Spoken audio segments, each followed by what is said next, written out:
প্রথম পৃষ্ঠা থেকে দ্বিতীয় পৃষ্ঠায় উল্টালাম। ডায়েরিতে লেখা আরও কয়েক পৃষ্ঠা লেখা পড়ল রাফি। রাফির মুখে হাসি লেগেই আছে। তার কেন জানি খুব ভালো লাগছে ডায়েরিটা পড়তে।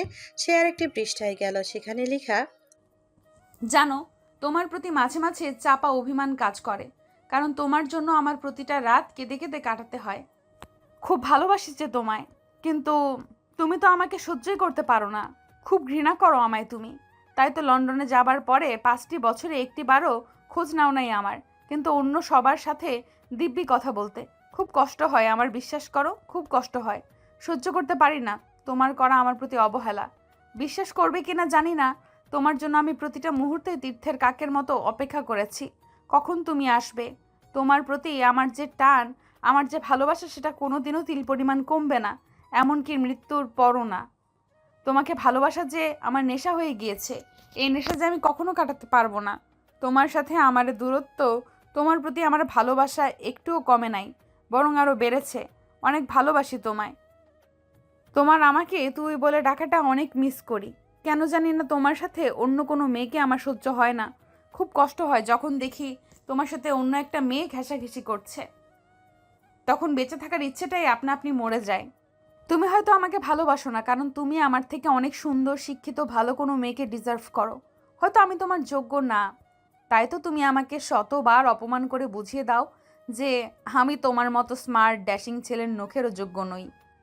প্রায় 7 বছরেরও বেশি সময় ধরে তোমাকে আমি ভালোবাসি, কিন্তু মুখে প্রকাশ করিনি। তোমার প্রেমে অনেক আগেই ঘায়েল হয়ে বসে আছি।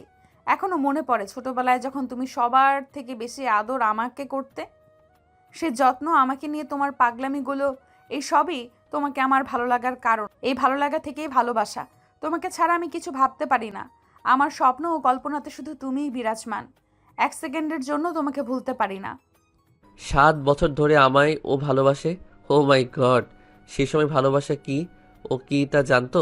পরের পৃষ্ঠায় লেখা আমি দিন দিন তোমার জন্য সাইকো হয়ে যাচ্ছি।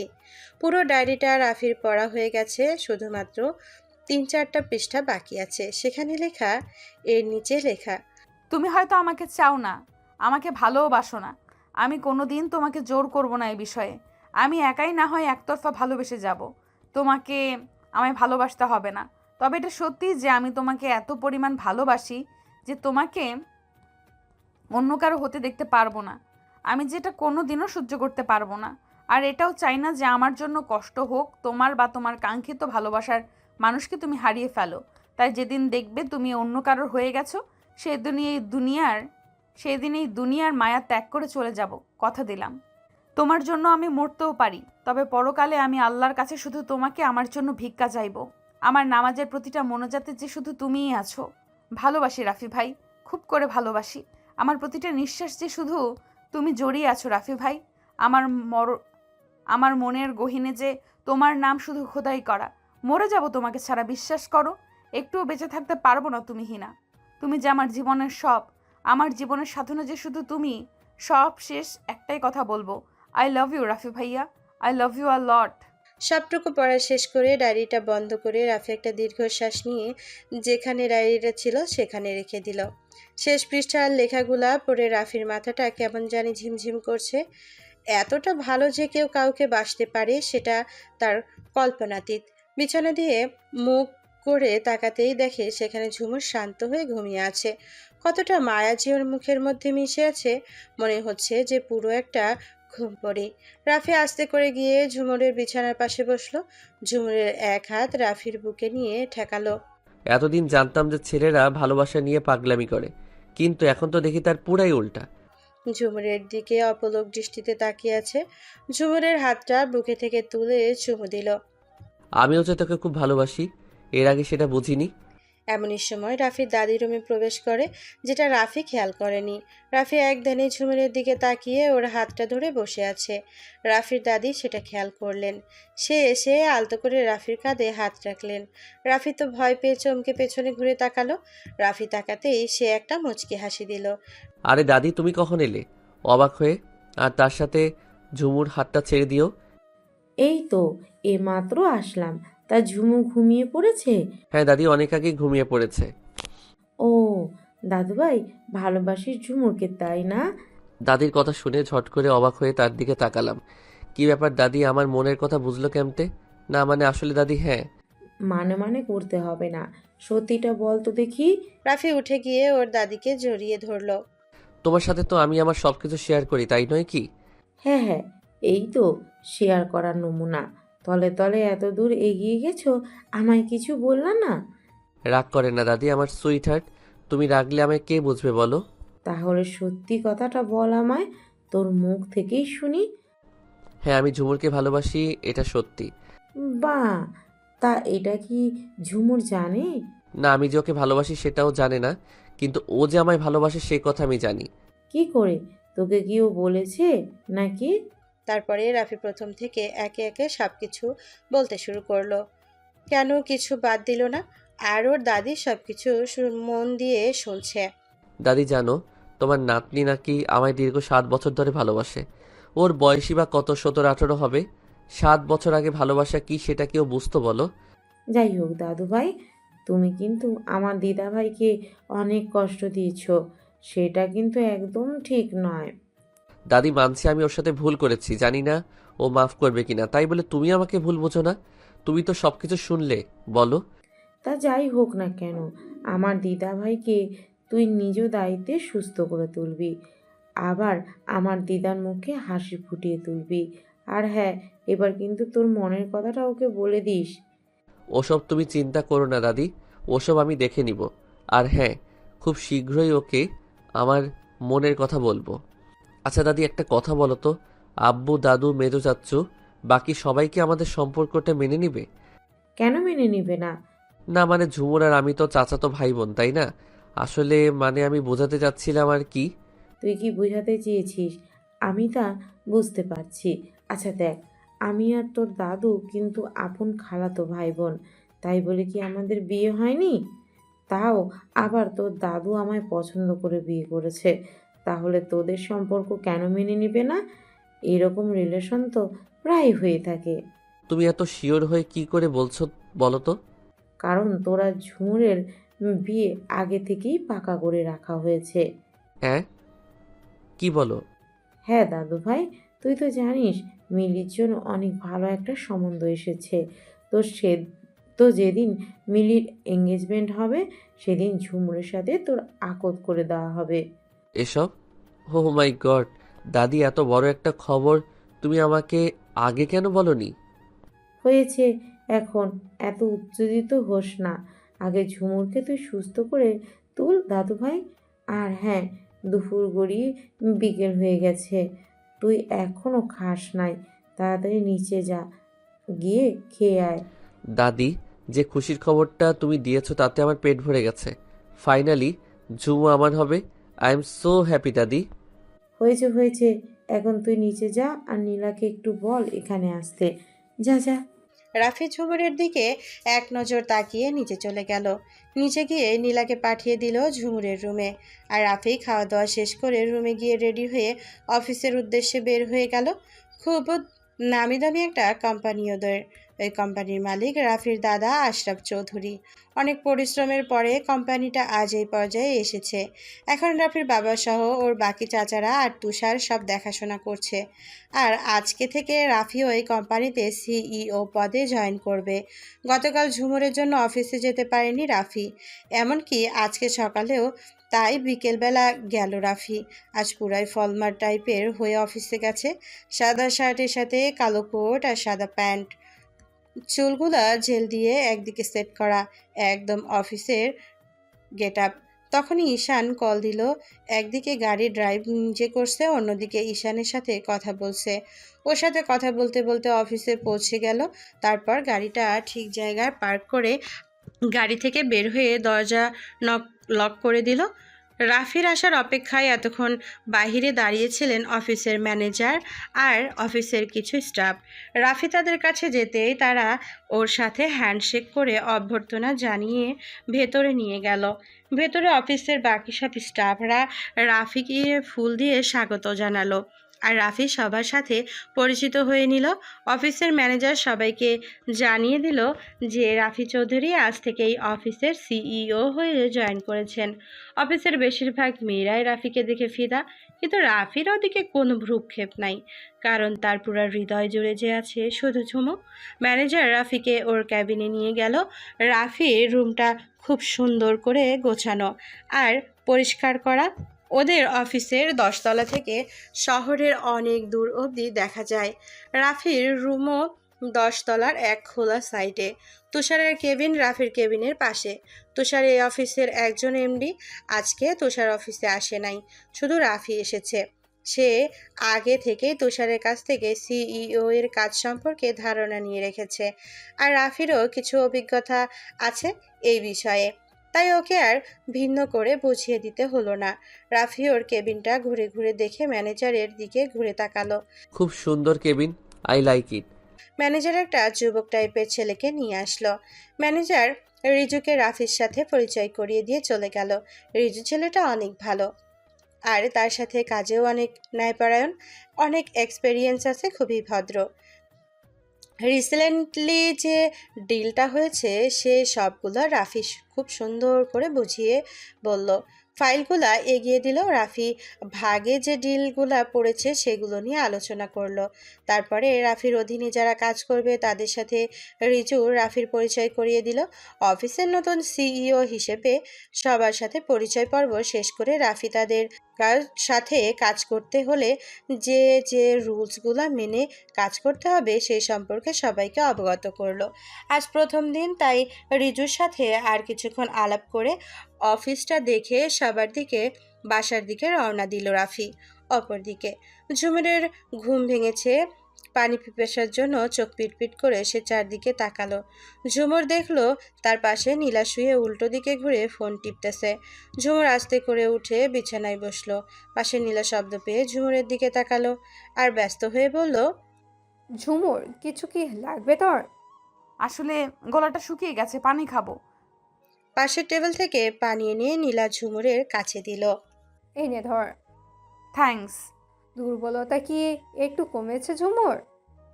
একটু কমেছে, কিন্তু আমার কিছুই ভালো লাগছে না। ও আচ্ছা, তুই আগে ড্রেসটা চেঞ্জ করে নে, তারপরে যা ইচ্ছে হয় তোর তাই করিস, ওকে? হ্যাঁ, আগে হাত মুখ ধুয়ে ফ্রেশ হতে হবে। আচ্ছা, আব্বু আম্মু বড় আম্মু সবাই কই? কারো কোনো সাড়া শব্দ নাই যে।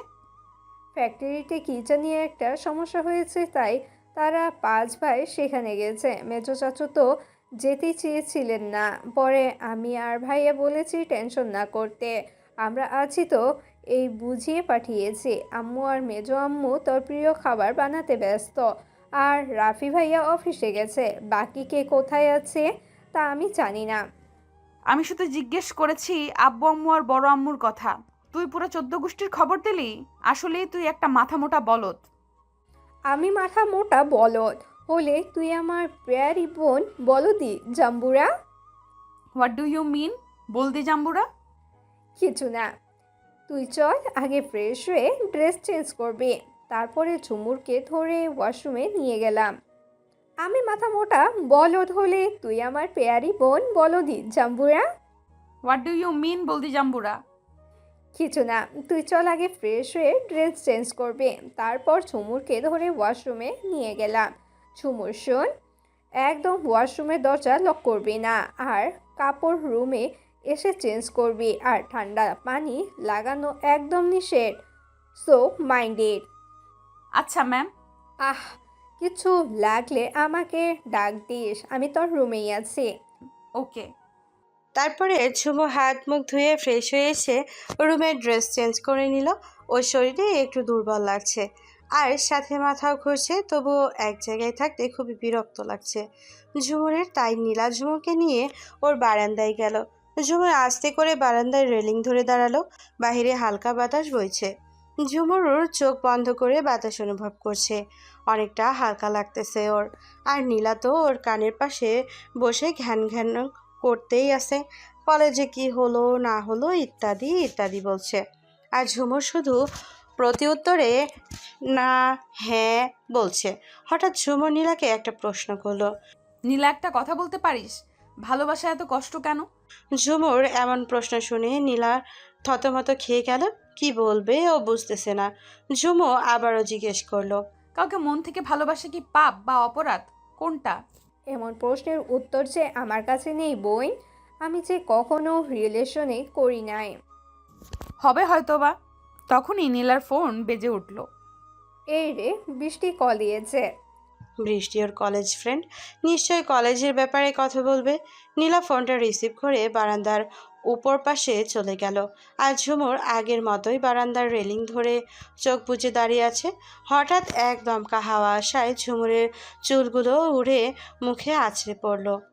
চোখ খুলে আলতো করে চুলগুলো সরিয়ে নিল। তখনই গাড়ির হর্নের শব্দে শুনে বাড়ির গেটের দিকে তাকালো সে। দেখলো যে একটা গাড়ি বাড়ির ভেতরে ঢুকছে। ড্রাইভিং সিটে রাফিকে দেখতে পেয়ে ঝুমুরের বুকটা থক করে উঠল। কোনো এক অজানা অনুভূতি এসে ওকে ঘিরে ধরেছে।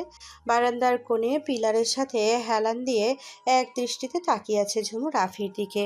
হয়তো ভালোবাসার মানুষকে দেখলে এক অজানা অনুভূতি এসে জড়িয়ে ধরে, যা ভাষায় প্রকাশ করা যায় না। একমাত্র যে কাউকে মন দিয়ে ভালোবাসে সেই বোঝে।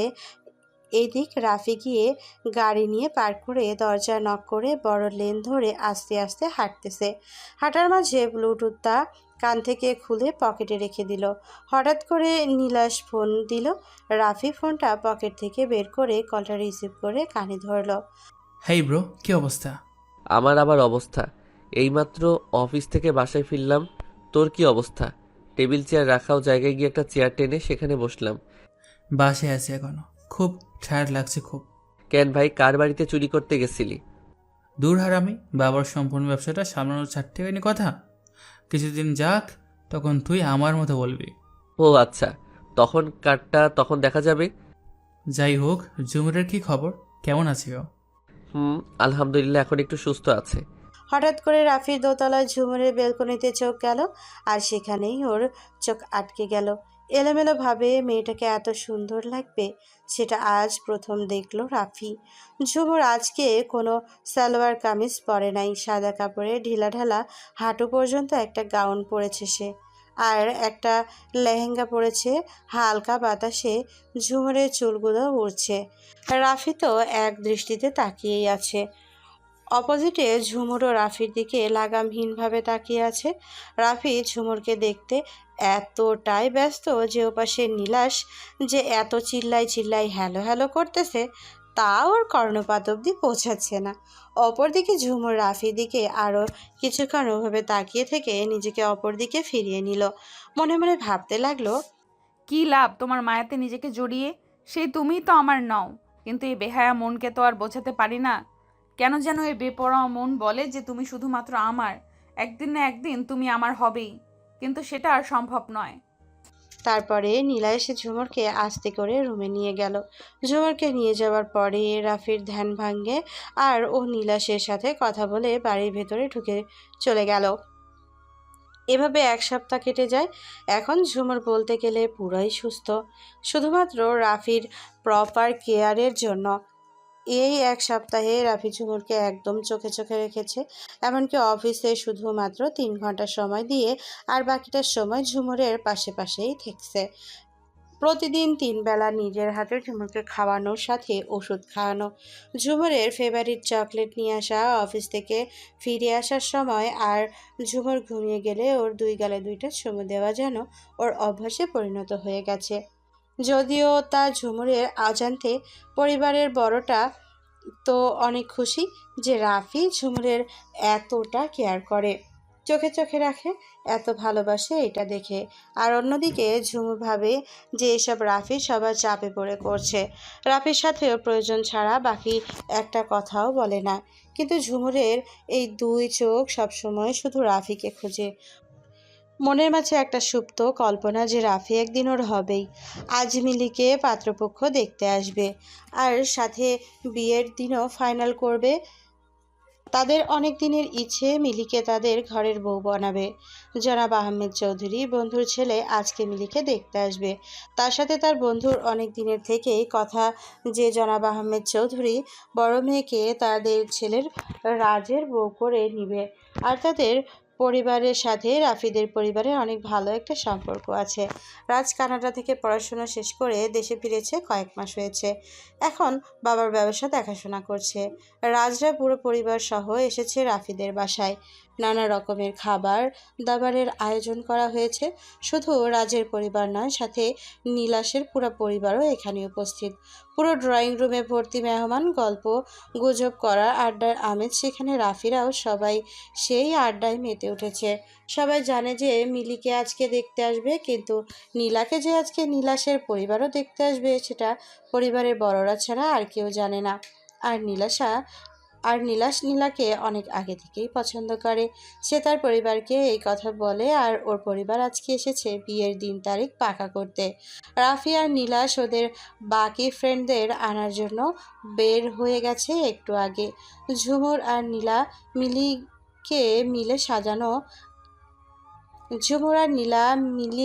মিলিকে সাজানো আর শাড়ি পরানোর দায়িত্ব জিনিয়া, রিয়া, ঈশিতার উপরে চাপিয়ে দিয়ে ওরা কেটে পড়েছে। নীলা হেলে দুলে ঘাসের উপরে হাঁটছে, আর ঝুমুর এক আঙ্গুল দিয়ে চুল খোঁচাচ্ছে আর চুল ছাড়াচ্ছে, আর এক হাত দিয়ে ফোন টিপতেছে। আহা, কি আনন্দ যে লাগছে ঝুমুর, তুই জানিস না? পাত্রী দেখতে আসছে মিলি আপুকে। তাহলে তুই এত লাফাচ্ছিস কেন? হেই তো, এটাই তো আমিও বুঝতে পারছি না। মনে হচ্ছে আমাকে দেখতে আসছে। ইস, কবে যে আমাকে দেখতে আসবে। ও এম জি, নীলা তুই এত বিয়ে পাগলি হলি কবে থেকে? আগে তো জানতাম না। হে আল্লাহ, ওকে তুমি হেদায়েত দান করো, আমিন। বলদ, আমি যথেষ্টই হেদায়েতে আছি। তার থেকে তুই আমার বিয়ের জন্য দোয়া কর। ওকে, হে আল্লাহ, তুমি ওর মনস্কামনা পূরণ করো, যত তাড়াতাড়ি পারো ওকে বিদায় করো। ওর কোল আলোকিত করে শত সন্তানের জননী ওকে বানাও, আমিন।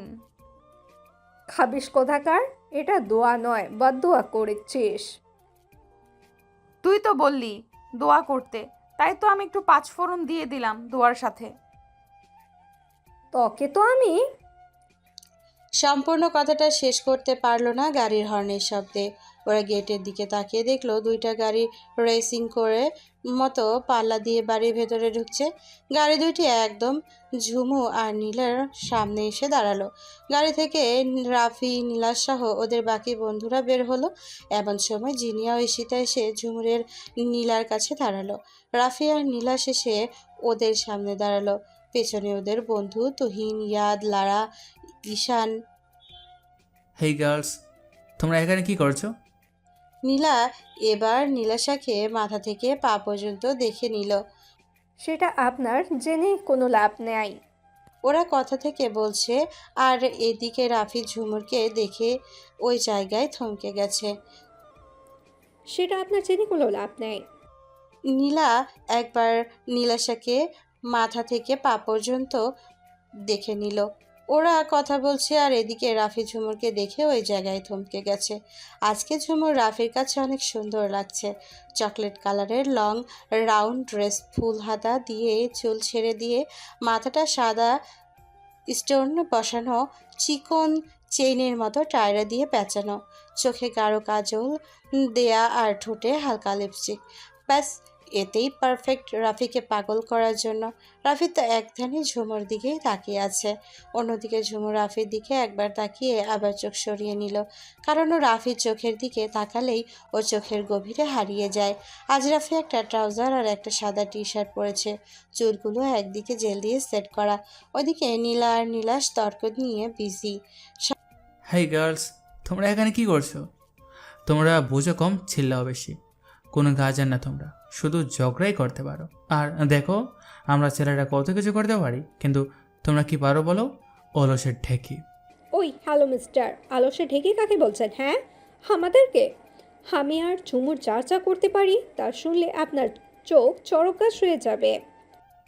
তা তোমরা কি কি করতে পারো? নীলা, বাদ দে না এসব বই, চল ভেতরে যাই। ফালতু বকবক করে কোনো লাভ নাই। আমার কথা না হয় বাদে দিলাম, আমি যা কিছু শিখেছি সব কিছু ঝুমুরের কাছ থেকে শিখেছি।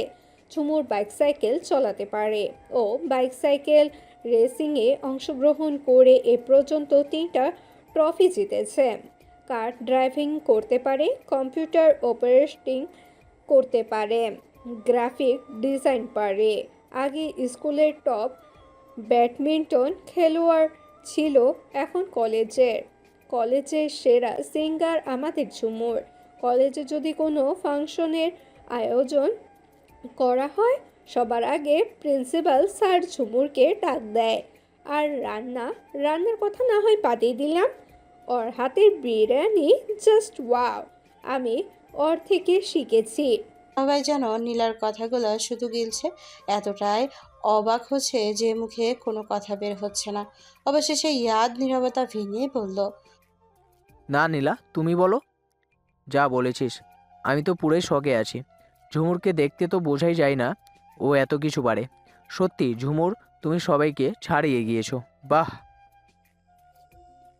সত্যি ঝুমুর, তুমি এত কিছু পারো? I can believe that. আপনি বিশ্বাস করলেই বাকি আর বা না করলেই কি, সত্যি তো এইটাই যে আমার বোনও সব কিছুতেই topper. I am proud of my sister. ওইদিকে রাফি আর নীলাশ তো এখনো শখের চরম পর্যায়ে আছে। এরকম কিছু শুনবে ওরা এটা আশা করেনি। এত কিছু একসাথে? হাও, আমি বলতে চাচ্ছি এত কিছু কোথা থেকে শিখলে ঝুমু? আর এর পেছনে কি কোনো কারণ আছে?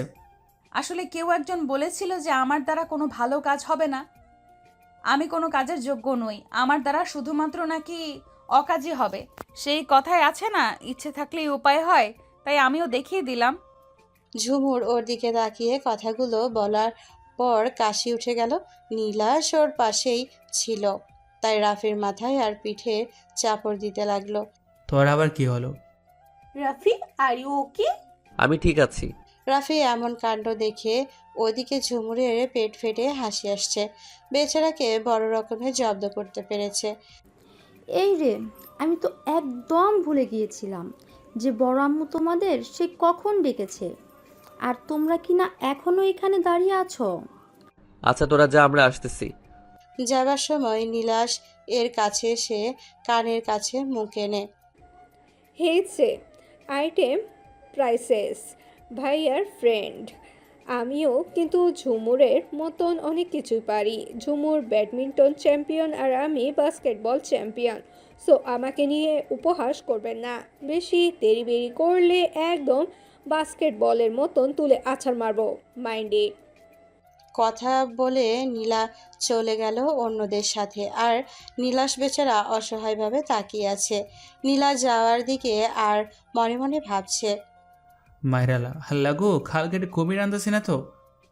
তুমি দেখো আমারে রক্ষা কইরো। এরপর সবাই ভেতরে চলে গেল। মিলিকে পাত্রপক্ষের সামনে আনা হয়েছে। সবাই বিভিন্ন রকমের কথা বলছে। ওর জন্যই এক জায়গায় গিয়ে দাঁড়ালো, কারণ বড়রা পুরো জায়গা জুড়ে বসে আছে। ঝুমুর এক কোণে গিয়ে দাঁড়িয়েছে। নীলাকে ওর আম্মু এসে ডেকে নিয়ে গেছে। বাকিরা সবাই সামনাসামনি দাঁড়িয়েছে। লারা মেয়েটা এমনই একটু গায়ে পড়া মেয়ে। এই এখন তখন থেকে রাফির সাথে গায়ে পড়ে কথা বলছে, একটু বেশি ঘেঁষাঘেঁষি আর হাসাহাসি করছে। দূর থেকে সব কিছু ঝুমুর দেখছে।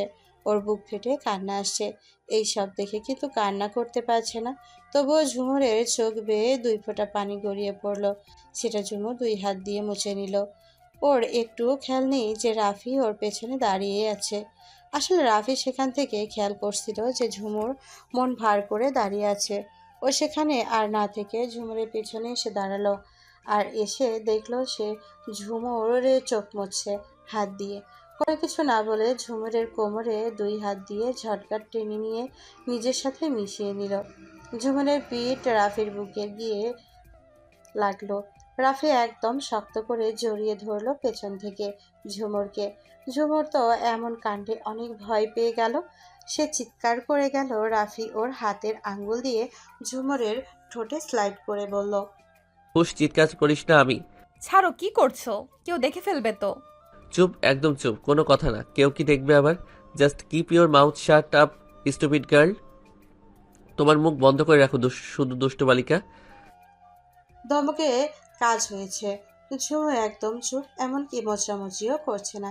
সে অনুভব করতে লাগলো রাফির স্পর্শগুলো। ড্রয়িং রুম থেকে এক কোণে বড় একটা ফুলদানি রাখা। সেই ফুলদানির পিছনের পর্দার আড়ালে রাফি আর ঝুমু দাঁড়িয়ে আছে। সেখানে থেকে সবাইকে দেখা যায়, কিন্তু কেউ যদি ভালো করে না লক্ষ্য করে তাহলে বোঝাই যেতে পারবে না যে ওরা ওখানে কি করছে।